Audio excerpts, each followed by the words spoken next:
Good morning, ladies and gentlemen. Thank you very much for the invitation.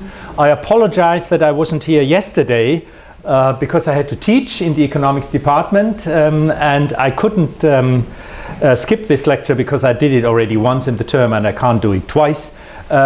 Secondly, I regret of not having been here yesterday because there were so many interesting talks supposedly, and especially the concrete models I'm being quite interested in because I'll speak about more abstract things about the relation between prediction and explanation. I hope it won't be too abstract, but let's see what I can do. The talk could be extremely short because I give you the answer in one slide, a rough answer. Predictions, explanations, and that's the answer, right? I'm going to talk about these different areas in these Venn diagrams, and that'll be then the content of the talk. I first give you a little history. I mean, it's very early in the morning and you want to wake up perhaps a little, and a little history first, and then some conceptual and terminological remarks. I'm a philosopher by training, so of course I have to make these conceptual remarks as well. And then the one area is where explanations and predictions overlap, then explanations without predictive power, then predictions without explanatory power, and then very traditionally at the end I'll have the conclusion. Okay, so a little history. 50 years ago this would have been a fairly short talk because of the thesis of the structural identity of prediction and explanation. This was a key element of the then philosophy of science, of logical positivism, and that said then that every adequate prediction is a potential explanation and every adequate explanation is a potential prediction. This is the structural identity. I mean, pragmatic differences depending on time indices, but that's not important. It is just the structural identity of explanation and prediction. And the background thesis for this, the background assumptions in the background of this thesis is, of course, the Hempel-Oppenheim theory of explanation, the so-called covering law model. An explanation consists of a derivation of the explanandum, the thing that has to be explained, from natural laws and so-called antecedent conditions. Antecedent conditions are called then in different sciences differently, boundary conditions, initial conditions, and also transformations of abstract equations into concrete equations and so on. It's called antecedent conditions in philosophy of science. And that thesis then, this follows from the nature then of scientific predictions because they have the same structure as the scientific explanations, the main key element being the laws, natural laws there. And nowadays in philosophy of science there is a consensus that the Hempel-Oppenheim theory of explanation is inadequate on many different counts, but I'm not going to tell you the story of that because that's a pure philosophy of science story nobody else is interested in. Contrary to the expectations of many philosophers who then, go at great length in explaining their philosophy, no one else is interested in. So we have to start anew, as a matter of fact. We can't just rely on that thesis. And the procedure will be the following. We have to study predictions and explanations separately without theoretical prejudices. Just look at them, what are they, and then try to compare the resulting accounts, whether there is overlap or non-overlap, and for what reasons. You want to also, I guess, understand why there are differences and why there are similarities or even structural identities. And furthermore, the historical account presupposes that the terms prediction and explanation are unambiguous, which they are not. And it's very useful in the beginning then to make some conceptual and terminological remarks in order to clarify what we are really talking about, because there are some, as I said, ambiguities involved. First of all, I guess you have mentioned that yesterday 100 times, that there is a prediction in the literal or narrow sense and in a wider sense. And in the literal or narrow sense, the prediction refers to something in the future relative to the time of the statement. So, for example, the weather forecast that tells you that tonight there's a 20% probability of rain in the evening, and that's something in the future, and that's, of course, the narrow and also everyday sense of prediction. But we have also, especially in the sciences, natural sciences, the wider sense, the prediction of a theory. It's anything that's derived from the theory independently of any time indices, right? So given the program of the conference, I assume that we are interested in predictions in the literal sense, and I will treat only those. In different contexts, of course, this wider sense is very important, but not at this conference, I assume. So the second thing is, the second ambiguity about prediction is the specificity of predictions in the narrow sense. And what I want to distinguish here is probably in the literature somewhere, it's a prediction that versus prediction when. And here's the example, a prediction that the big one will happen, the major earthquake in the San Francisco area. That's a prediction that's been around for decades. Nobody knows when it happens, where exactly it happens. It's a prediction that, namely that the big one will happen. Okay? And in a contrast is then the prediction of a total solar eclipse on August 21st, 2017, and I picked just one city in Kansas City, and the start of the total eclipse will be at 8 minutes 12.5 seconds. The altitude will be 62 degrees and the azimuth will be 173 degrees. And just from these figures you see, of course, immediately if the altitude is 60 degrees and the azimuth is 120, so it's in the south, that can't be 18 local time. And it is not, it's 12 o'clock local time, and then you have the total solar eclipse in 2017. You may meet me there, but I don't know yet. Okay, because I trust this prediction, you see. I really do trust this prediction. I mean, it's exact to a half a second, so it's a fairly precise prediction. And you see the difference here, the prediction when in comparison to the prediction that. And that's really a difference because we cannot do anything or not very much about the prevention, not the prevention, but we don't know when the big one will happen, so we cannot really prepare. And in many cases, really frightening cases, we have predictions that, but we don't have predictions when. I will come back to that topic again. Then the third conceptual remark is about explanation. And the first one has to observe is that explanation is a highly pragmatic concept, pragmatic in the sense that it strongly depends on the respective audience. This is a use of pragmatic that's in philosophy, and other disciplines use pragmatic differently. It just means here it's not a purely logical, semantic or syntactic thing, but it's pragmatic, meaning that whether the explanation is accepted depends on the audience. So you have to hand tailor explanations to the audiences you are addressing.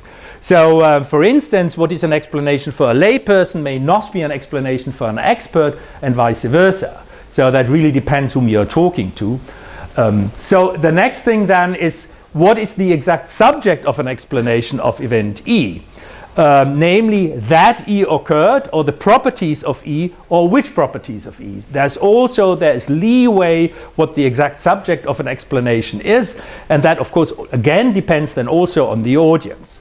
And therefore, there may be legitimate disagreements about examples of explanation. One should have that in mind. It really depends to which audience you talk to, whether the audience will accept something as an explanation or not, and there will be even disagreements then. So this one has to live with. And the fourth remark is explanation versus understanding. There is a long tradition that contrasts explanation as belonging to the natural sciences with understanding, or from the German context, verstehen, as belonging to the social sciences and humanities.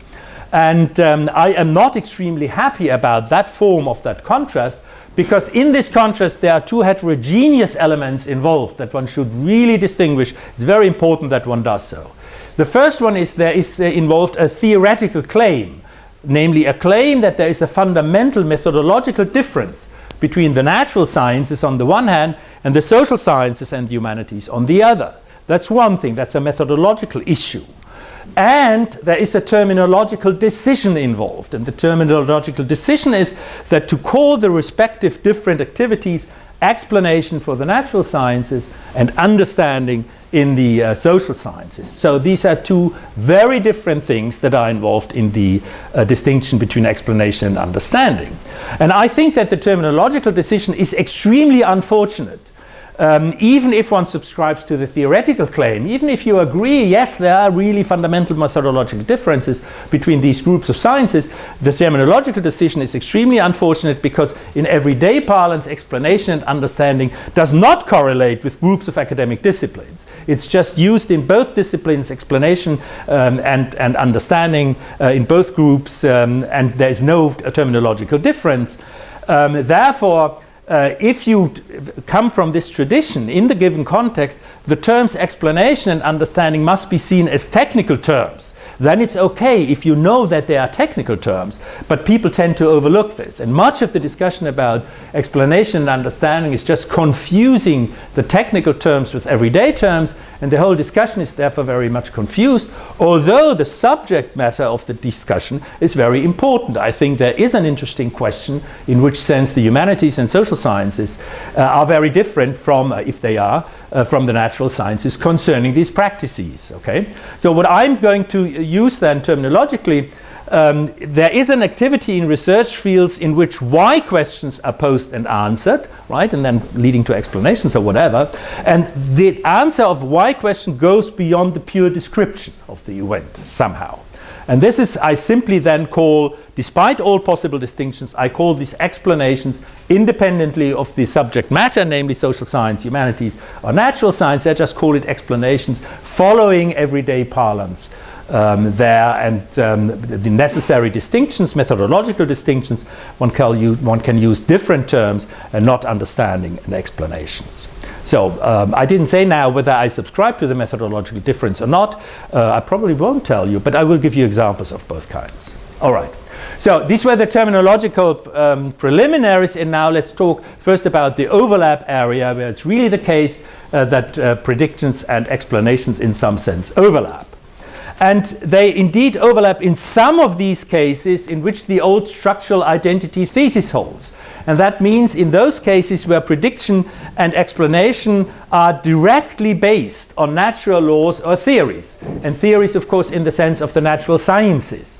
Not in the sense of literary criticism, so in the sense of the natural sciences. Also there are many ambiguities, so I mean theories like whatever, quantum mechanics of theory of evolution or something like that, and not number theory, for instance, in mathematics, again something different.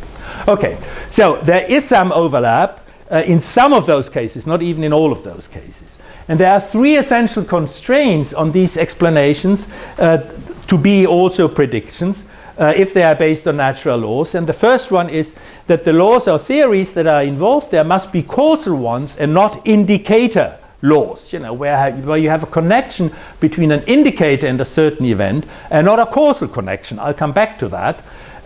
In that case, if you've got an indicator law, you won't get an explanation. You may have a wonderful prediction, but not an explanation. And I come back to this case. So the laws must be causal ones in order for predictions and explanations of that type to overlap. And then, furthermore, when a descriptive or phenomenological law is used, it is sometimes dubious whether a real explanation is achieved. So if you have a law that connects certain phenomena on the surface, so to speak, and not going into a micro explanation of some sort, a phenomenological law or some sort of regularity, also regularities like the engineers that are using them, then it's dubious whether a real explanation is achieved. And you can see that in the following example. I use as a law the law of free fall, and then you can derive the fall of a stone for a time of fall of 2 seconds from the law of free fall, and you get approximately 20 meters. And then the question is, have I explained why the stone has fallen 20 meters?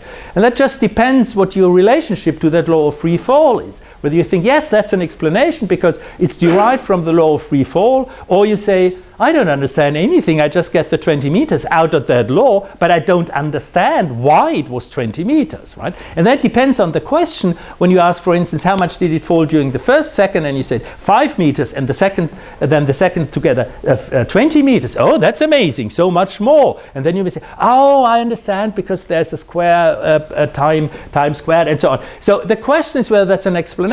That really depends on the audience. As I said, explanation is a pragmatic concept, meaning it's an explanation is accepted as such from certain audiences and not from other audiences. So that's the second thing, is if you use phenomenological laws, wonderful for predictions, but for explanations sometimes dubious. And the third and very important thing, and I'll come back to that again, that the necessary factual information, the so-called antecedent conditions that you must plug into the natural law, must be accessible before the event. Otherwise you don't get a prediction. Right? If these data are for some reason not accessible, you don't get a prediction. And here's an example, very recent example. The explanation after the fact of some of the properties of the 7.8 magnitude earthquake in Nepal just recently on April 25 by the theory of plate tectonics. You can now, after the event, you can get data what had really happened. In principle that you knew before, the collision of the Indo-Australian and the Asian tectonic plates. And what you can now guess from the magnitude that roughly 25% of the built-up stress energy, which you know from the dynamics of plate tectonics, has been released, and you could, from seismic data, you could calculate the epicenter and hypocenter, and therefore you knew the movements on the Earth, and you can then calculate what has happened and understand specific properties of the damage that this earthquake resulted in. And the next earthquake in the region cannot be predicted in any detail. Right? You know the next one will happen because it's only 25% of the built-up stress energy, and there's still 75%, which is a lot, right? It's really a lot. And there will happen another one, but you can neither say the location of the epicenter, nor the time, nor the magnitude. And the reason simply is it's the missing factual information about the detailed state of the plates. Right? So you have the law or the theory of plate tectonics, and once you have an earthquake happen, then you get the data, and then you can derive from the data and the theory of plate tectonics many of the properties of the earthquake, but you can't do it in advance. Right? So you get wonderful post facto explanations, but you cannot transform that into predictions because the relevant antecedent conditions or the relevant data are not accessible. And therefore, it doesn't help you very much that structurally explanations and predictions are identical. It doesn't help you for the predictions at all. Okay, so in addition, there is overlap in areas probably not covered by the covering law model. And here's the hedging phrase is probably, I don't want to get into a discussion whether these cases are really definitely not cases of covering law model or not. That's for the philosophers of science who may be interested in that. And that's in the social sciences and humanities when you have explanations of actions with recourse to intentions of actors and their beliefs about their situation. That's the pattern of action explanation. You refer to intentions of the actors and their beliefs about their situation. There are different terms around desire and belief and whatnot. I think that the best terms, at least those I got used to, and therefore I think they are the best. And now I teach you to get used to them as well. And then you will also speak in the future always about the intention of actors and their beliefs about their situation, the situation they are in. Okay, there you have explanations of actions, and I give you an example. Why did President Truman order the dropping of atomic bombs over Hiroshima and Nagasaki on August 6th and 9th, 1945? And this is a question historians are really interested. And the standard explanation is, of course, that Truman wanted to end the war with Japan as quickly as possible. That's the intention. And that he thought that the unannounced dropping of atomic bombs would be the most efficient, effective means for this goal. This is his belief about the situation. So once you take this standard explanation, then you know what he wanted and what he thought about the situation. And when you know that, then you understand or can explain, therefore both terms, you can explain why Truman ordered the dropping of atomic bombs. Now, in fact, for historians, the situation is not that easy. It's much more difficult because there are alternative explanations, and historians until today have quarrels about which one is the right one. And I just give you two more possible explanations: that the main motive of Truman was not this ending of the war, it was revenge for Pearl Harbor, including a general prejudice against Japanese. And there are also indications that this may be the case, that the quick ending of the war is also partly a part of post-war propaganda, by the way. I mean, the figures we hear in post-war propaganda is it saved 500,000 lives of American soldiers, and the fact was that during the days the estimations were much lower, factor of 10 or so. So there's also, of course, in these political matters, propaganda and then justification of actions and so on. So it's very historically, it's very difficult. So this is one of the alternative explanations. There's another one which we are not aware of at all, but once you read a little of that literature, it's a very interesting one, namely that in anticipation of the post-war situation, Truman wanted to impress the Soviets. that the main reason for the dropping of the atomic bombs wasn't this local area. It was really looking ahead into the post-war situation, and people there, the more intelligent people, and there were quite a few around, thought about in the already 43, 44, they thought about the future and atomic policy and what will happen then. And it may well be that Truman had that in mind. He wanted to impress the Soviets to show them, look, we do have the weapon already and you don't, and so on. So this is an alternative explanation, right? It's difficult for historians to find the correct explanation. Okay, but this is a pattern of explanation we find in the social sciences, right? Explanations of actions by means of then intentions and situations, belief about situations the actors are in. In principle, of course, this pattern of explanation can also be used for predictions of action. That's of course possible. There is an essential constraint, of course, and the essential constraint is that people may change intentions or belief or both unexpectedly. So someone tells you about his or her intentions and his or her beliefs about a certain situation, and a day later she or he does something completely different because she has changed her intentions or beliefs. And I give you a concrete example. This may be extremely dramatic. You may not be aware of it. When I read it, I couldn't believe it. And this is the example President Truman. Again, he wrote in his diary in July 25, only 12 days before the Hiroshima bomb, he wrote the following in his diary for his personal use. The weapon is to be used against Japan between now and August 10th.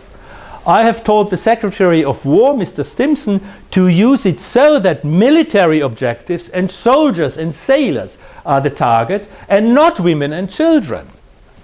He and I are in accord. The target will be a purely military one, and we will issue a warning statement asking the Japs to surrender and save lives.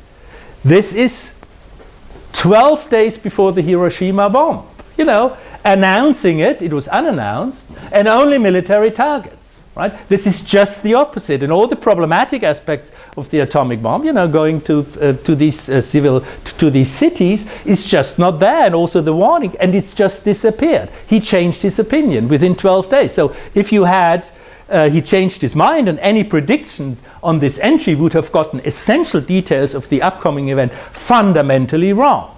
So people change, possibly unexpectedly, beliefs and about their situation and intentions, and then of course your predictions just disappear. Okay, this is a problem with this identity or possible identity of explanation and prediction of actions, that people change their mind. All right. Now, another area which is practically not seen in philosophy of science, but probably in many of you are familiar with that, is the predictions by Delphi methods, in which very, very roughly you define a group of experts, and then you ask the experts individually about their predictions concerning the subject matter in question, and then you feed back the results of these predictions of the experts to the experts themselves. I mean, not everyone to the same expert, but to the other experts, and then the experts may possibly correct. And if you are very lucky, you repeat the procedures, and if you are very lucky, then the answers will converge, and then you get an expert of this whole group of experts a prediction about the things that will happen. And of course, if the prediction is appropriate, it may also be an explanation, because the experts may have used causal knowledge and also intentions and belief of major players. They may simply somehow extrapolate from what they know, because they're expert, they got a feeling for that situation, and there are no laws and so on, and then they may just extrapolate, and then it's not an explanation. But it may be an explanation if the expert becomes so specific that they can specify causes or intentions, whatever is involved, and then say, yes, that and that will happen, and then when that has happened, indeed, then the same arguments that led to the prediction may also constitute a good explanation of the event. They may, not necessarily so. Okay, so this is overlooked in philosophy of science, mostly because people don't know anything about Delphi methods, although Delphi methods were introduced by 3 philosophers, right? Nicholas Rescher and 2 other philosophers. They were working at Rand Corporation, but the philosophers don't know that, to their disadvantage. They could, you know, be great guys vis-a-vis the sociologists, but they are not. Okay, all right. Now, there are predictions. This was the overlap area, and you see the overlap area, it's not very well defined because it depends on very pragmatic things, whether you know antecedent conditions, whether people stick to their intentions, and so on. So there are predictions without explanations, without fairly clear-cut in some cases.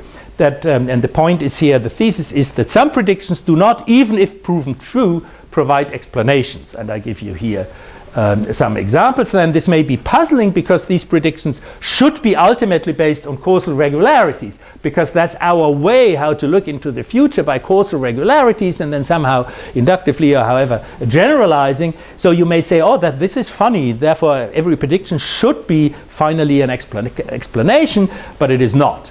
For one reason or another, these regularities cannot be exploited for explanatory purposes. So I'm not denying that these predictions are ultimately based on some causal regularities, but the point is, for some reason or another, these regularities cannot be exploited for explanatory purposes, and I show you why.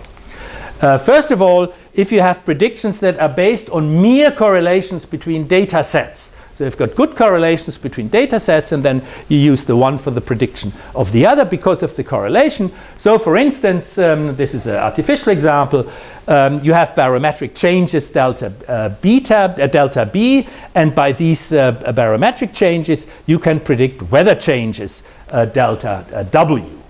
And the correlation between these, let's assume there is a good correlation, they may be due to an underlying causal mechanism that produces the correlation between delta B and delta W, and that is, philosophers call that a common cause. It's a common cause both for the change of B and the change of W, and that looks like that. So you have the delta B, the delta W, and then you have some sort of mechanism that works here, and that influences causally, indeed causally, the delta beta, or produces the delta B, and it produces the delta W causally, and that is then leads to the correlation, right? It's the underlying causal mechanism. And of course, delta B may be predictive for delta W without being explanatory if you don't know the causal mechanism. You just know the correlation, you can predict, but not knowing the explanatory mechanism, the causal mechanism that is explanatory, you can't exploit that causal mechanism, although it's there. Okay, so this is one of the cases where indeed a causal mechanism is there, otherwise you don't really know how the correlation could be existent, but you cannot exploit it. And the same is now about models, and now I really regret that I wasn't here yesterday. I bring another model. I hope it wasn't discussed yesterday already. That's complicated enough, and it's nice enough. You may not be familiar with it. It's the weather forecast models, and there are very interesting cases at which I looked a little, and I tell you now about the global model of the German Weather Service. Oh, weather is here misspelled. The German Weather Service. And there in this global model, the Earth atmosphere is decomposed into 60 vertically ordered layers, and each layer contains 1.5 million grid points. Right? You have 60 times these layers, and the horizontal distance between grid points is 20 kilometers. That looks like that. You have the Earth and the atmosphere. This is one of the layers, and then you put in triangulars. You start with them, and then you refine the triangulars, and then it's more complicated. It doesn't matter. So in the end, you have the whole Earth surrounded by this net, and the grid points, the difference between grid points is 20 kilometers. The total number of points, if you want to calculate, it's 88 million roughly. So you have 88 million grid points.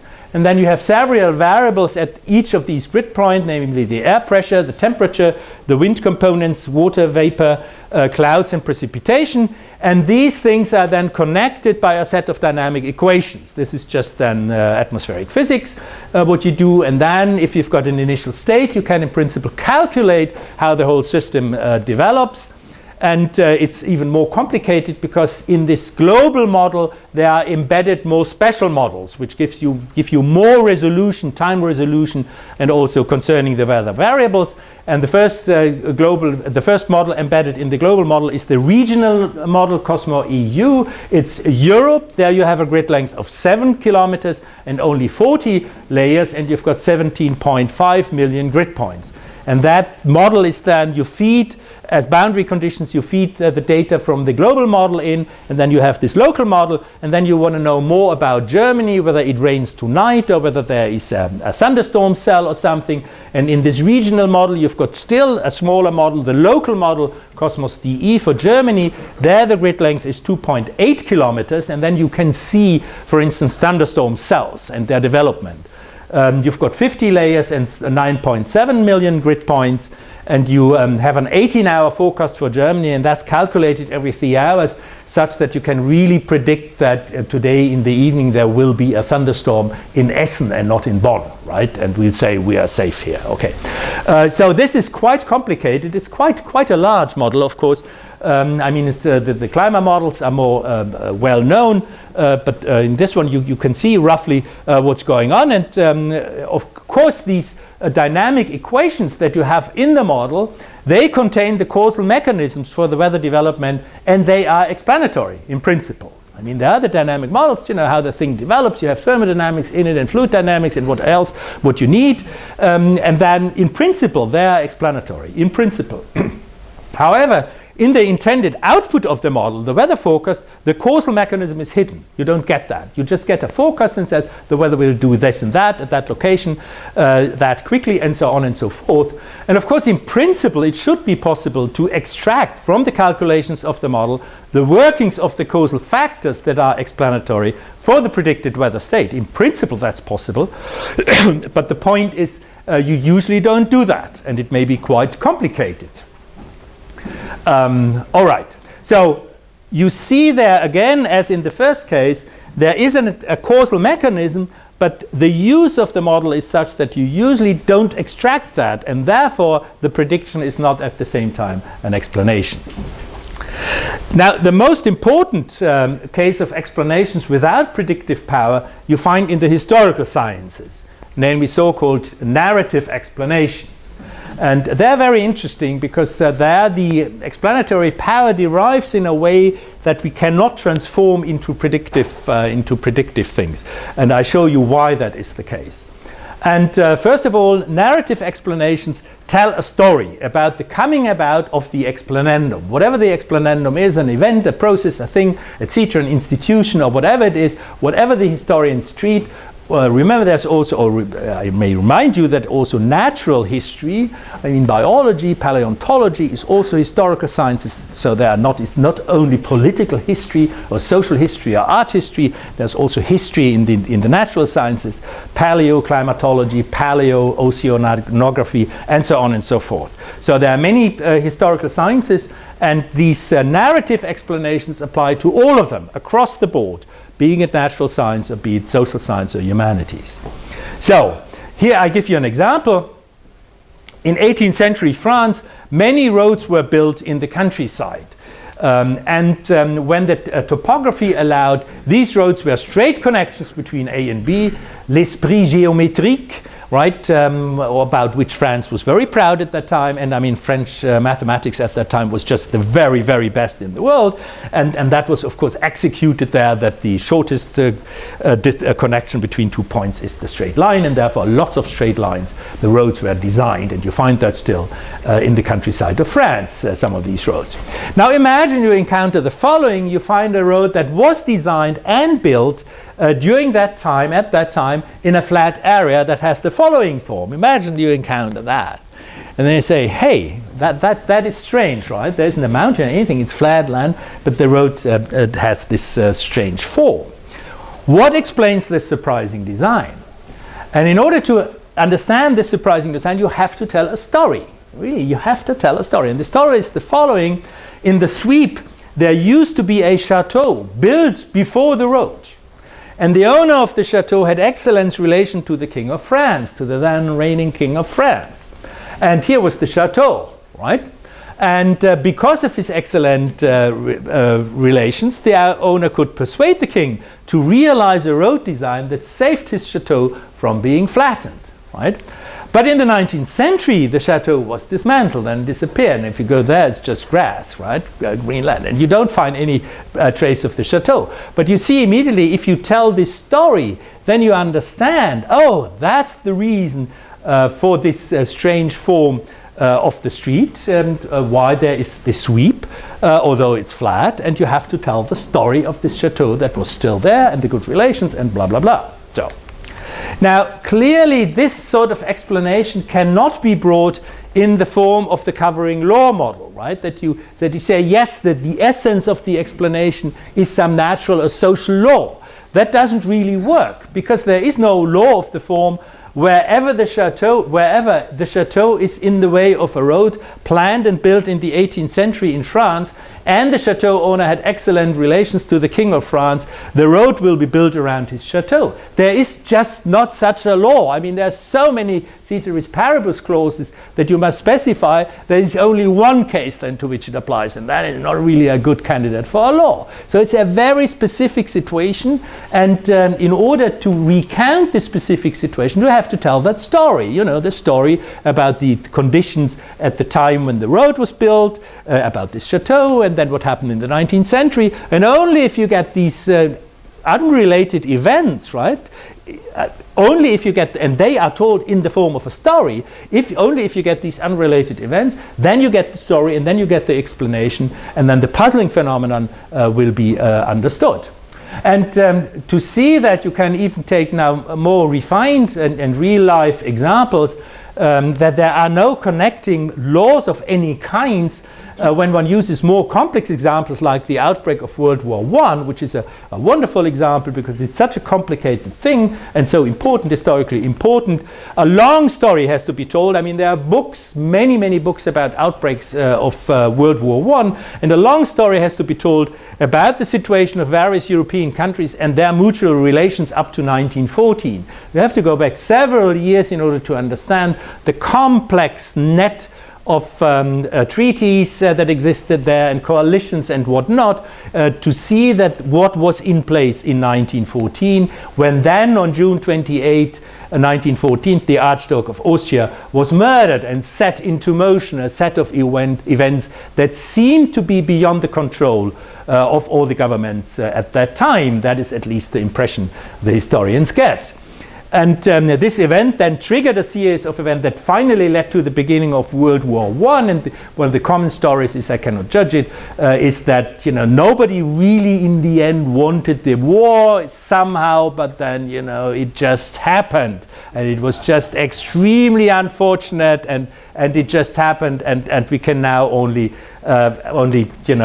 say yes, very unfortunate indeed. But there is certain, whatever your stance is on that, there is certainly no law connecting these events. Nor is there an overarching intention that can serve as the basis of an explanation. So we do get an explanation if we tell this long story. I mean, there are many book-length stories about this outbreak of World War I, but it is certainly completely impossible to transform all the knowledge to get there to certain sort of historical or sociological or whatever sorts of laws that can then be predicted, that can be used for predictions. There was a complicated mishmash of heterogeneous elements that finally led to the outbreak of the war. But even if you have now ex post, you have an explanation that you can understand what happened there, you can explain it and therefore understand it. You cannot use that sort of knowledge for predictive purposes. Thus, historical explanations of this kind cannot be used in different circumstances for predictions. That's the net result. And the reason is, and there's a deeper reason that is founded on the aims of historiography. It's not that historical events are different from physical events. That's nonsense. All events are historical, and there are only different descriptions. And historical descriptions are such, they are typically so specified as to make the described event uniquely identifiable. Right? In history, you seek descriptions such that the event you describe is uniquely identifiable vis-à-vis other events. And the specificity of the description is necessary in order to understand how the event originated and what its effect were. Otherwise, you can't do history. You must describe it as specific. And this makes it impossible to subsume the event under general laws. It's just the subsumption under general laws is something that doesn't doesn't harmonize with the aims of history, because in historiography, to be more precise, because you want to describe to such a detail that you get the individual properties right, the specific properties of the event right, and that then hinders you in subsuming it under general laws that you could use for predictions. Thus, narrative historical explanations cannot be transformed into predictions in principle, but they are genuine explanations. They have a narrative structure. They are different from the systematic empirical natural sciences, the laboratory sciences. But as I said, you have the same structure of historical explanation also in the historical natural sciences. So if you talk about the extinctions of the dinosaurs, you tell a story. Right? You tell a story about the triggering event, about that meteorite falling down, and then you tell a story what happened to the atmosphere, what happened to the oceans, and so on and so forth. And then you need the physiology of the dinosaurs. Every animal that was larger than 10 centimeters in diameter did have thermodynamic problems, and so on and so forth, because the surface relation to the volume, and blah, blah, blah, blah, blah. And then you get a complicated story that's in principle the same sort of narrative explanation that you have in the social sciences, be it art history or political history or whatever. All right, here's my conclusion. I'm in time, I guess. The conclusion is such. In cases where events are subject to known dynamic causal regularities and where we have cognitive access to the relevant antecedent conditions, predictions and explanations may coincide. But these constraints here are very severe, right? In many cases, we do have some known dynamic causal regularities, but we do not have access in the interesting cases to the relevant antecedent conditions, and therefore we cannot make predictions, at least not predictions when, but also only predictions that. In cases where we know people's intentions, whoops, there's something missing as well here, people's intentions and their beliefs, predictions and explanation of their behavior may coincide, right? The question is always, people are so unstable, in their intentions, and they change their mind so often. Then models are often used in a way that they only provide predictions, although the causal mechanism may be somewhere deep inside the model, but that's not visible usually in the output. As far as I know, please, the modeling people know much more than I do. Prove me wrong. This is at least with the models that I looked at and the models I know from physics. That is the case. There may be different cases as well. And fourth, historical explanations can typically not be transformed into predictions because of the nature of historiography and what we want with historiography. And this is it. Thank you very much.